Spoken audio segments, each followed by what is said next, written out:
Hello guide, नमस्कार। Welcome to online ज्ञान by आनंद। तो साथियों, उत्तराखंड सामान्य ज्ञान प्रैक्टिस सेट के साथ मैं आनंद मेरा अपने इस चैनल के माध्यम से आपके समय उपस्थित हो चुका हूं। साथियों, 100 प्रश्नों का प्रैक्टिस सेट उत्तराखंड सामान्य ज्ञान का हमारे द्वारा आपको पर डे दिया जाता है। हमारे पिछले पार्ट को यदि आपको देखने हैं तो इसी वीडियो के डिस्क्रिप्शन बॉक्स में लिंक है, तो आप लोग पेन पेपर पकड़ लीजिएगा। आपका उत्तराखंड जीके कितना स्ट्रांग है, कितना वीक है, आपको पता चल जाएगा साथियों, क्योंकि रोज़ाना हम आपको वो प्रोवाइड करते हैं उत्तराखंड सामान्य ज्ञान के सेट। आगे आने वाले समय में हम हिंदी व्याकरण का जीके प्रैक्टिस सेट भी आपके सम्मुख लाने वाले हैं, तो बने रहेगा हमारे चैनल के साथ। नए हो तो सब्सक्राइब करना मत भूलिएगा। चलिए पहले प्रश्न की ओर आपको ले चलते हैं। राज्य पक्षी मोनाल का प्रिय आहार क्या है? तो हमारे उत्तराखंड का राजकीय पक्षी है मोनाल। मोनाल सबसे ज़्यादा किसे पसंद करता है, उसका प्रिय आहार आपको बताना है। तो इन ऑप्शन में से आपका सही उत्तर है आलू। दूसरा सवाल, उत्तराखंड में कांचुल खर्क जगह किसके लिए प्रसिद्ध है? तो उत्तराखंड में कांचुल खर्क जो जगह है वो किसके लिए प्रसिद्ध है साथियों? इन ऑप्शन में से आपको बताना है। कस्तूरी मृग संरक्षण एवं प्रजनन केंद्र है कांचुल खर्क। साथियों, आपको बता दें कस्तूरी मृग क्या हमारे राज्य का राजकीय पशु है। तीसरा सवाल, राज्य पुष्प ब्रह्मकमल की उत्तराखंड में कितनी प्रजातियां पाई जाती हैं? तो राज्य पुष्प ब्रह्मकमल की उत्तराखंड में पाई जाती हैं कितनी? आपको इन ऑप्शन में से टिक करना है। सही उत्तर है साथियों 24 प्रजातियां। और पूरे भारत या विश्व की बात करें तो पूरे विश्व में पाई जाती हैं इसकी 410 प्रजातियां। चौथा सवाल, उत्तराखंड में एक ग्राम सभा की स्थापना की जाती है। तो उत्तराखंड में एक ग्राम सभा की स्थापना किसके नेतृत्व में होती है, यानी एक ग्राम सभा बनाने का जो कार्य है वो किसका है? तो एक ग्राम सभा बनाता है कौन, आपको पता करना है। तो इसमें से सही उत्तर है राज्य सरकार। तो किसी राज्य की राज्य सरकार ही अपने वहाँ पर एक ग्राम सभा बना सकती है। पांचवा सवाल, उत्तराखंड के किसी नगर निगम का नगर प्रमुख कैसे निर्वाचन किया जाता है? तो नगर निगम के प्रमुख का निर्वाचन किस तरह करता है, कौन करता है, ये आपको बताना है।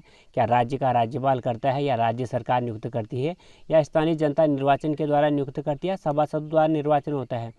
तो साथियों, आपको बता दें नगर निगम का प्रत्यक्ष रूप से चुनाव होता है और स्थानीय जनता इन नगर प्रमुख को चुनाव कर चुनती है। तो ऑप्शन नंबर सी आपका करेक्ट उत्तर है। छठा सवाल, उत्तराखंड विधानसभा में एक सदस्य नामित किया जाता है। तो उत्तराखंड विधानसभा में एक सदस्य नामित किया जाता है कि आपको बता दें साथियों, आप लोग सारे अवगत हो कि उत्तराखंड में विधानसभा की हैं 71 सीटें। 70 सीटें जो है प्रत्यक्ष चुनाव के जरिए यहाँ पे विधायक जाते हैं और विधानसभा में अपने शहर का, अपने क्षेत्र का प्रतिनिधित्व करते हैं। और एक सीट जो है 71 जो सीटें हैं, एक सीट इसमें से आरक्षित की गई है। तो वह आरक्षित सीट किस समुदाय के लिए की गई, ये आपको बताना है। तो ये सीट की गई साथियों एंग्लो इंडियन समुदाय के लिए। सातवां सवाल, उत्तराखंड उच्च न्यायालय कहाँ स्थित है? तो उत्तराखंड का उच्च न्यायालय आपको बताना है कि कहाँ स्थित है। तो आपको बता दें साथियों, उत्तराखंड का उच्च न्यायालय है कहाँ पे? हाईकोर्ट नैनीताल में। तो नैनीताल इसका करेक्ट उत्तर हो गया। आठवां सवाल, राज्य उच्च न्यायालय में अध्यक्ष सहित न्यायाधीशों की कुल संख्या कितनी है? तो राज्य उच्च न्यायालय में अध्यक्ष सहित न्यायाधीशों की कुल संख्या कितनी होती है? तो इसका सही उत्तर है साथियों हाईकोर्ट। वहाँ पे अध्यक्ष सहित कुल न्यायाधीशों की संख्या कितनी होती है? तो एक अध्यक्ष और 7 न्यायाधीशों को मिलाकर राज्य उच्च न्यायालय में ये कार्य करते हैं। तो आपको पता होना चाहिए 8 जो है इनकी संख्या है। ऑप्शन नंबर डी आपका करेक्ट आंसर है। अगला सवाल, उत्तराखंड के प्रथम मुख्यमंत्री कौन थे? तो उत्तराखंड के प्रथम मुख्यमंत्री कौन थे साथियों? Nityanand Swami. Option number C आपका करेक्ट आंसर है। यदि कहा जाए कि उत्तराखंड के प्रथम निर्वाचित मुख्यमंत्री कौन थे, तो चुनाव के जरिए बने थे, वो थे ND तिवारी। नित्यानंद स्वामी जब 9 नवंबर 2000 को हमारा उत्तराखंड गठित हुआ था तो मनोनीत मुख्यमंत्री नित्यानंद स्वामी को बनाया गया था।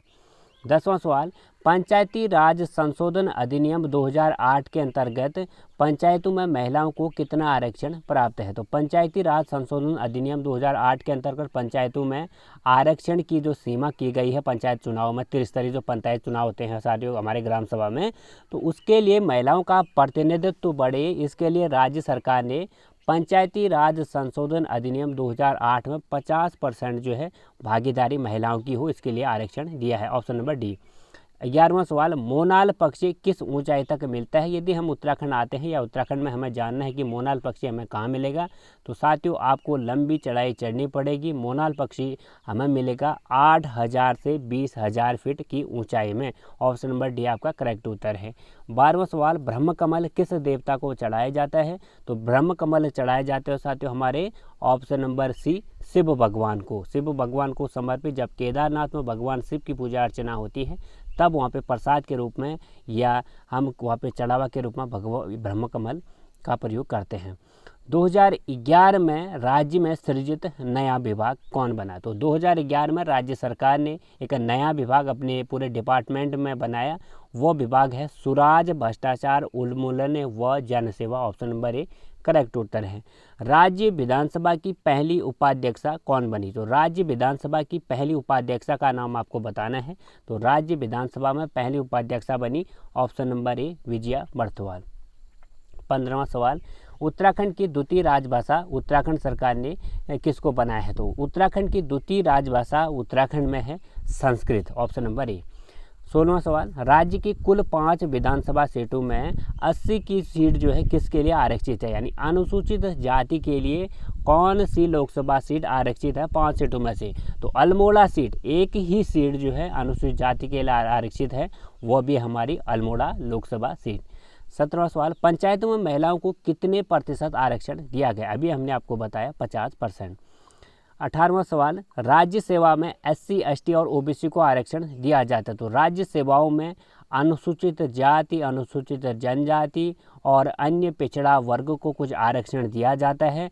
और आपको बता दें वो आरक्षण है, अनुसूचित जाति को दिया जाता है 19%, अनुसूचित जनजाति को दिया जाता है 4% और अन्य पिछड़ा वर्ग को दिया जाता है 14%। ऑप्शन नंबर ए टिक कर लीजिएगा, सही उत्तर है। राज्य में राजस्व पुलिस व्यवस्था कब लागू की गई? तो राज्य में पटवारी जो व्यवस्था है वो कब लागू की गई या राजस्व पुलिस व्यवस्था कब लागू की गई? 1874 में।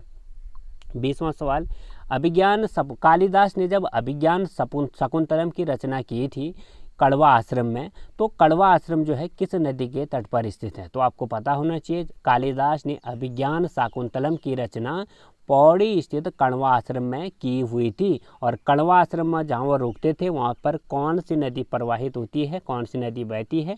तो कड़वा आश्रम में बहती है साथियों हमारी मालिनी नदी। ऑप्शन नंबर डी आपका करेक्ट उत्तर है।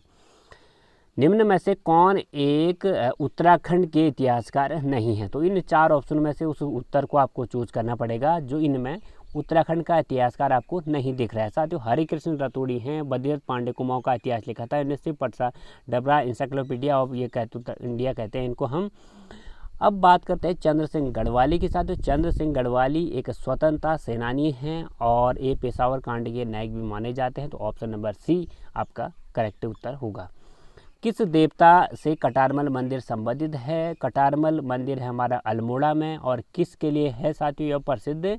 यह हमारा सूर्य भगवान से। 23वां प्रश्न, कुमाऊं में गोरखा शासन कब स्थापित हुआ? तो कुमाऊं में गोरखा शासन कब स्थापित हुआ साथियों? 1790 में। और गढ़वाल में कब शासन हुआ इनका गोरखाओं का? 1804 ईस्वी में। 1803 में जो भीषण आपदा आई थी, वहाँ पे भूकंप आया था, उसका फ़ायदा गोरखाओं ने लिया और पंवार वंश जो वहाँ पे उस समय शासन करा था उनको पराजित किया और आधिपत्य जो है गढ़वाल का अपने अंडर पे ले लिया। टिहरी गढ़वाल में डांडक आंदोलन किससे संबंधित है? तो टिहरी गढ़वाल में डांडक आंदोलन संबंधित है मजदूरों से। टिहरी में ढोलापाल के आंदोलन किससे संबंधित है? तो ढोलापाल के आंदोलन जो टिहरी में चला था वो संबंधित है शिल्पकारों से। कुमाऊं का प्रथम कमिश्नर कौन था? तो ई गार्डनर को 1815 ईस्वी में बनाया गया। 1815 ईस्वी में बनाया गया कुमाऊं का प्रथम कमिश्नर। तो ई गार्डनर थे कुमाऊं के प्रथम कमिश्नर।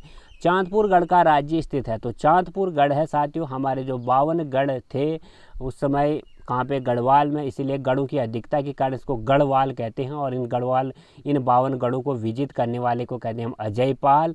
और इन 52 गढ़ों में सबसे जो साहसी गढ़ कहो आप, सबसे पावरफुल गढ़ कहो आप, वो था हमारा चमोली का चांदपुर गढ़। तो चांदपुर गढ़ कहाँ पर है? चमोली में अभी भी है। 28वां, उत्तराखंड के प्रसिद्ध उत्तराखंड के प्रसिद्ध ऐतिहासिक स्थल गौविसाण की पहचान की गई है।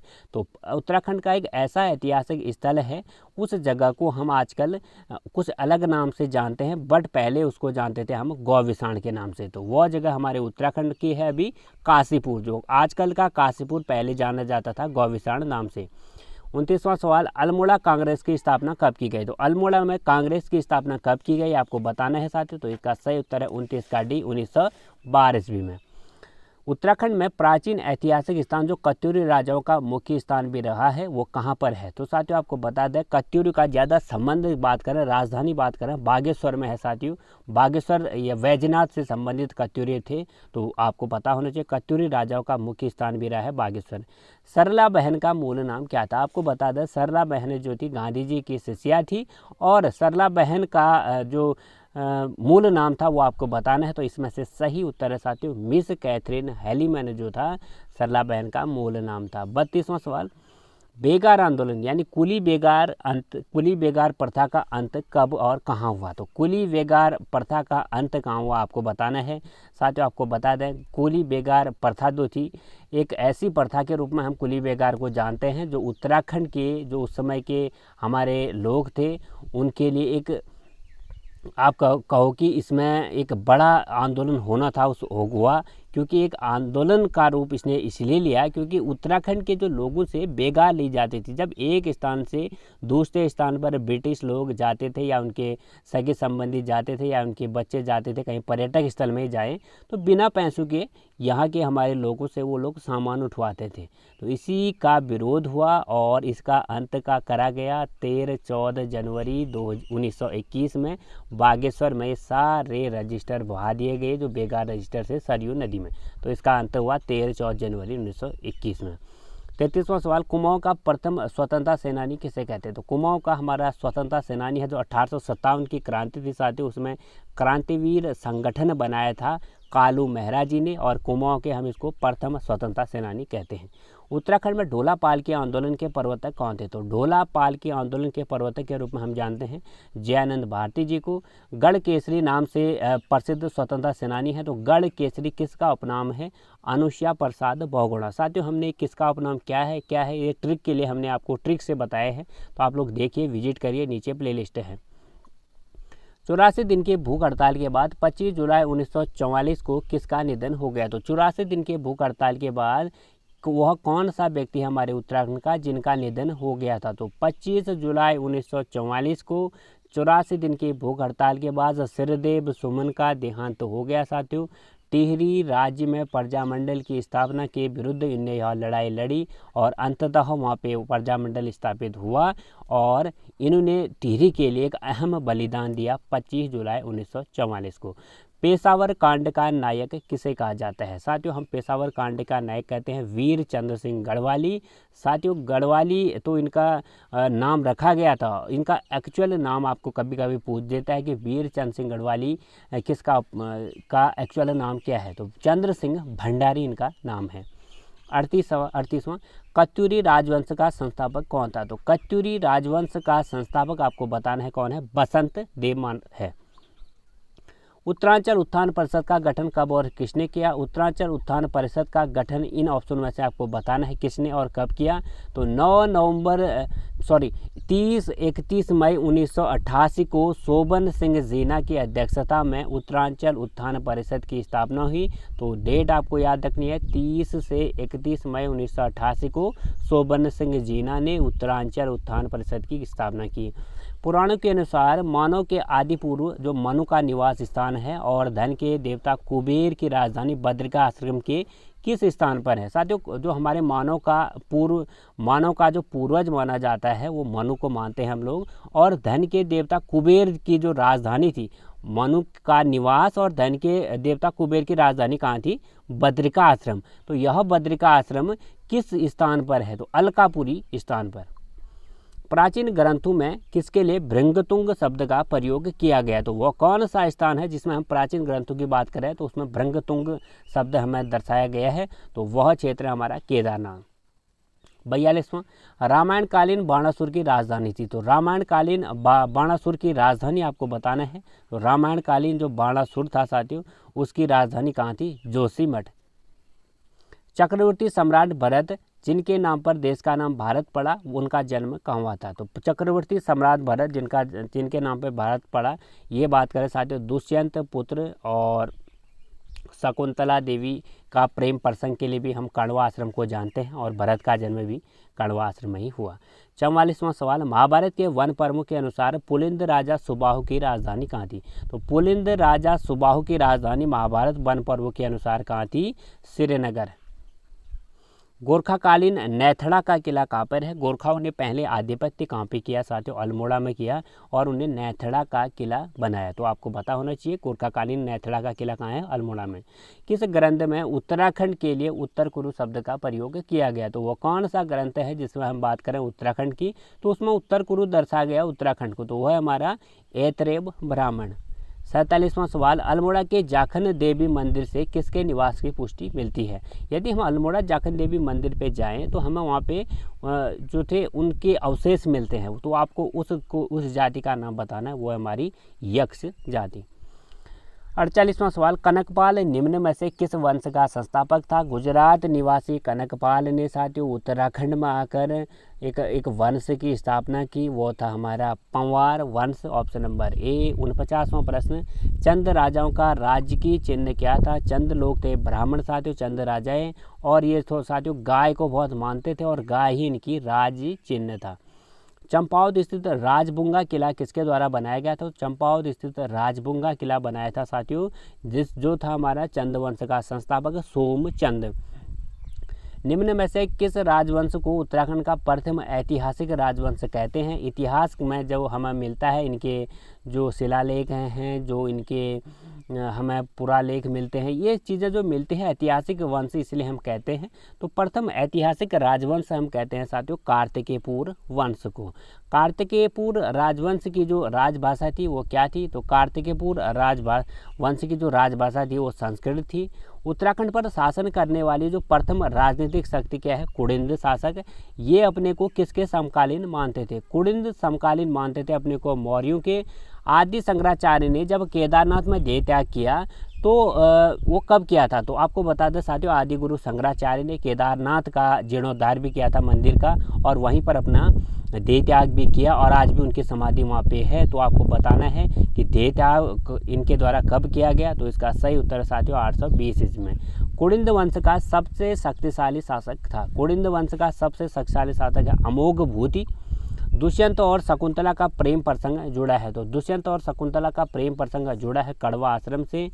वर्तमान गढ़वाल क्षेत्र गढ़वाल नाम कब दिया गया? तो गढ़वाल क्षेत्र को गढ़वाल नाम कब जो है दिया गया, यानी गढ़वाल नामकरण कब हुआ? तो 57 का हमारा डी यानी 1515 ईस्वी में गढ़वाल नाम का नामकरण हुआ।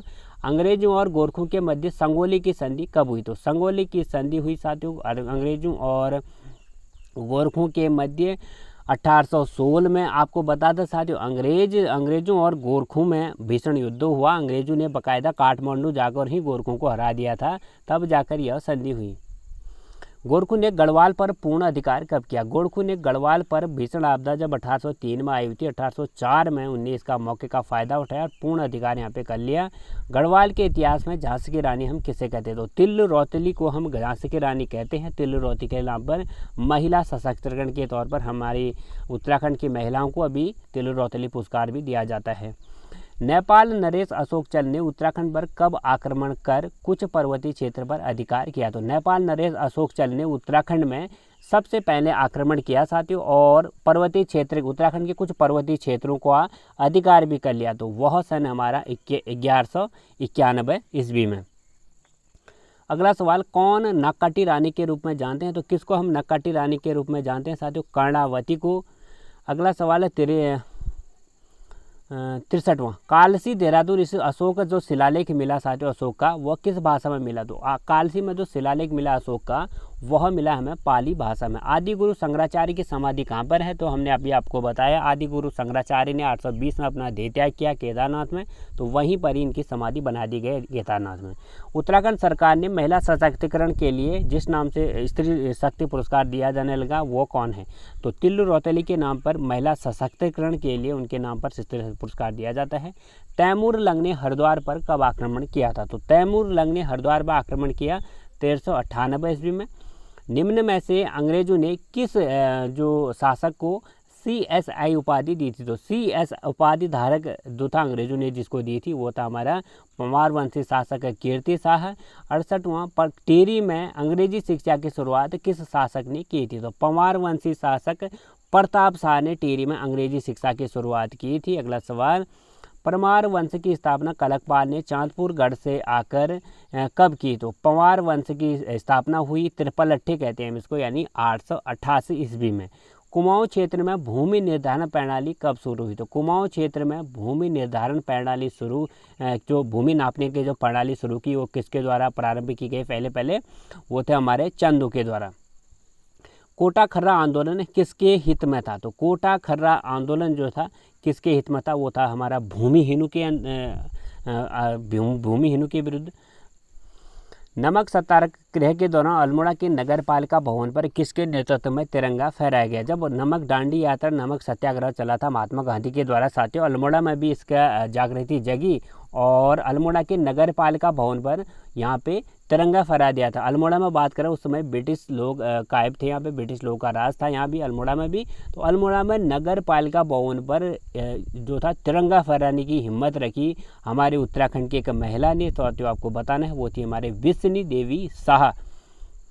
किस महिला आंदोलनकारी को 1932 में जिंदा और मुर्दा पकड़ने का आदेश दिया गया था, तो ब्रिटिशर्स ने 1932 में उत्तराखंड की महिला को जिंदा और मुर्दा पकड़ने का आदेश दिया था, वो उसका नाम बताना आपको, तो ये है हमारी कुंती वर्मा। 7-3 का डी आपका उत्तर होगा। फूलों की घाटी किस क्षेत्र में स्थित है, किस क्षेत्र की बात हो रही है साथियों, न कि जनपद की। जनपद पूछता है तो आता है हमारा चमोली जनपद, क्षेत्र पर आता है तो जो हमारा प्राकृतिक रूप से फैला हुआ है हमारा उत्तराखंड जो मध्य हिमालय ट्रांस हिमालय, तो इस क्षेत्र की बात हो रही है। तो फूलों की घाटी हमारे जो है साथियों वो है हमारा वृद्ध हिमालय में, ऑप्शन नंबर बी। शिवालिक श्रेणियों की ऊंचाई कितनी होती है, जो शिवालिक श्रेणियां होती हैं साथियों तो उनकी ऊंचाई की बात करें तो उनकी ऊंचाई होती है 750 से 1300 मीटर। शिवालिक श्रेणी का प्राचीन नाम क्या है, तो शिवालिक श्रेणी को पुराणों में या पहले हम जानते हैं मैनाक पर्वत के नाम से। उत्तराखंड का पामीर अंग है, तो उत्तराखंड का पामीर या दूधातोली श्रेणी किस अंग में आती है, तो साथियों यह आती है हमारी मध्य हिमालय के पार्ट में। निम्न में से किस आपदा का राज्य पर सर्वाधिक विनाशकारी प्रभाव पड़ा है, तो वो कौन सी आपदा है जिसको उत्तराखंड में बहुत ही क्षति होती है और भीषण आपदा का नाम इसको दिया गया, वो है भूकंप। 79 का लघु हिमालय किस मध्य स्थित है, तो लघु हिमालय स्थित है साथियों शिवालिक और महाहिमालय के मध्य, ऑप्शन नंबर बी आपका करेक्ट उत्तर है। भारतीय सर्वेक्षण विभाग का मुख्यालय है, तो भारतीय सर्वेक्षण विभाग का आपका मुख्यालय है देहरादून में। नर और नारायण पर्वतों के मध्य कौन स्थित है इनमें से, तो नर और नारायण पर्वतों के मध्य हमारा बद्रीनाथ धाम। भागीरथी नदी निकलती है, तो भागीरथी नदी कहाँ से निकलती है ये आपको पता होना चाहिए, गोमुख से निकलती है। निम्न में से कौन हिमनद से नहीं निकलती, जो ये नदियाँ दे रखी है इसमें से आपको वो नदी चूज करनी है जो किसी हिमनद से नहीं निकलती है, तो अल्मोड़ा की पहाड़ी से निकलती है हमारी कोसी नदी और ये तीनों नदियाँ हिमनद से निकलती हैं। मंदाकिनी नदी किस जल प्रवाह से संबंधित है, तो मंदाकिनी नदी साथियों किस जल प्रवाह से संबंधित है, अलकनंदा और मंदाकिनी का संगम होता है मित्रों रुद्रप्रयाग जनपद में, तो जल प्रवाह बढ़ाती है अलकनंदा का कौन, मंदाकिनी। कौन सी नदी केदारनाथ से रुद्रप्रयाग तक बहती है, तो केदारनाथ धाम से जो केदारनाथ धाम हमारे रुद्रप्रयाग में है तो वहाँ से बहती है मंदाकिनी नदी साथियों और रुद्रप्रयाग जनपद में फिर अलकनंदा मिल जाती है, तो इस तरह से आगे ये लोग बढ़ते हैं। हेमकुंड झील कितने पर्वत श्रृंखलाओं से गिरी है, तो 7 हिम आच्छादित शिखरों से गिरी है हमारी हेमकुंड झील चमोली जनपद की। उत्तराखंड की निम्न झीलों में कौन सी एक त्रिभुजाकार झील है? तो ये जो झील दे रखे हैं साथियों आपको, इनमें से आपको बताना है उस झील को जिसका आकार जो है त्रिभुजाकार है। तो 87 का आपका सही उत्तर होगा डी, संतोपंथ झील। संतोपंथ झील कहाँ पे है? चमोली जनपद में स्थित है संतोपंथ ग्लेशियर, जहाँ से किस नदी का उद्गम होता है संतोपंथ ग्लेशियर से मित्रों? अलकनंदा नदी का। उत्तराखंड की कोसी नदी सहायक नदी है। तो उत्तराखंड की जो कोसी नदी है साथियों, वह किसकी सहायक नदी है? तो इसमें से आपको बताना है। तो सही उत्तर हो गया आपको रामगंगा नदी की। जाह्नवी नदी किस नदी से संबंधित है? तो जाह्नवी जो नदी है साथियों, वो हमारी भागीरथी नदी से संबंधित है। 90वां प्रश्न, विरही गंगा के अवरुद्ध हो जाने के बाद गौना झील कितने वर्षों तक बनी रही? जो विरही गंगा अवरुद्ध हुई साथियों, उसके बाद वहाँ पे एक झील बन गई। तो इस झील को बने कितने साल तक यह झील बनी? बाद में विहीन हो गई। बात करें साथियों जब इसके झील के बनने की, तो 62 वर्षों तक यह गौना झील बनी रही। टिहरी बांध किस नदी पर है साथियों? आप लोग जानते हो भागीरथी नदी पर है हमारा टिहरी बांध। काली और गोरी नदियों का संगम है। तो काली और गोरी नदी का संगम है पिथौरागढ़ के जौलजीबी स्थान पर, जहाँ पे जौलजीबी मेला लगता है, वहाँ काली और गोरी नदी का संगम होता है। कुमाऊं क्षेत्र की सबसे पवित्र नदी हम किसे कहते हैं? तो कुमाऊं क्षेत्र की पवित्र नदी हम कहते हैं सरयू को। किस स्थान से भागीरथी को गंगा के नाम से जाना जाता है? तो सास बहू का संगम या अलकनंदा और भागीरथी का संगम जिसे हम कहते हैं, वो हमारा देवप्रयाग। देवप्रयाग से ही आगे जहाँ तक भी हमारी यह बढ़ती है नदी, वो होते हैं गंगा नाम से। किस जिले में प्राकृतिक झीलों की संख्या सर्वाधिक है? तो एक होती है मानव निर्मित झील, एक होती है प्राकृतिक झील। तो प्राकृतिक झील जो सबसे ज़्यादा है साथियों, वो है हमारी चमोली जनपद में। कुमाऊं क्षेत्र का सबसे बड़ा ताल है, वो है भीमताल। खतलिंग ग्लेशियर स्थित है। तो खतलिंग ग्लेशियर किस जनपद में स्थित है? वो है टिहरी में। उत्तराखंड का सबसे बड़ा हिमनद का नाम बताइए? तो सबसे बड़ा हिमनद है गंगोत्री में।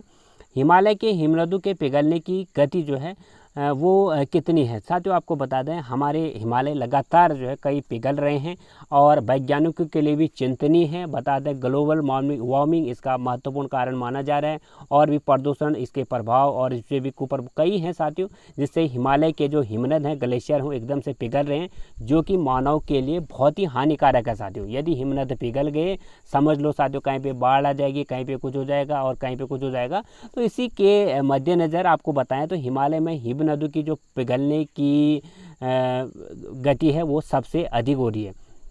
100वां प्रश्न आज का हमारा सीरीज का अंतिम सवाल होगा ये, हेमकुंड लोकपाल झील के किनारे सिक्कू के कौन से गुरु ने तपस्या की हुई थी? तो हेमकुंड झील जो नैनीताल जो कहाँ पे है साथियों, चमोली जनपद में है, उसके किनारे सिक्कू के कौन से गुरु ने तपस्या ली थी? उसने ली थी गुरु गोविंद सिंह, जो सिक्कू के गुरु थे, उन्हें यहाँ पे तपस्या ली हुई थी। 100 प्रश्न हो गए हमारे कंप्लीट, जो कि एमसीक्यू टाइप के थे। आपके कितने मार्क्स बने, आपको कितने आए, कमेंट सेक्शन में ज़रूर बताएं यदि आप वीडियो के अंत तक आ गए हो तो मिलेंगे फिर मैं आनंद मेहरा एमसीक्यूज की न्यू पार्ट के साथ आपके सम्मुख। तो बने रहेगा हमारे चैनल के साथ, सब्सक्राइब करें हमारे चैनल को, बगल में बेल आइकन ऑन भी प्रेस जरूर कर लें। पिछले पार्टों को देखना है तो इसी वीडियो के डिस्क्रिप्शन बॉक्स में जाएगा। धन्यवाद, गॉड ब्लेस यू। जय देवभूमि, जय उत्तराखंड।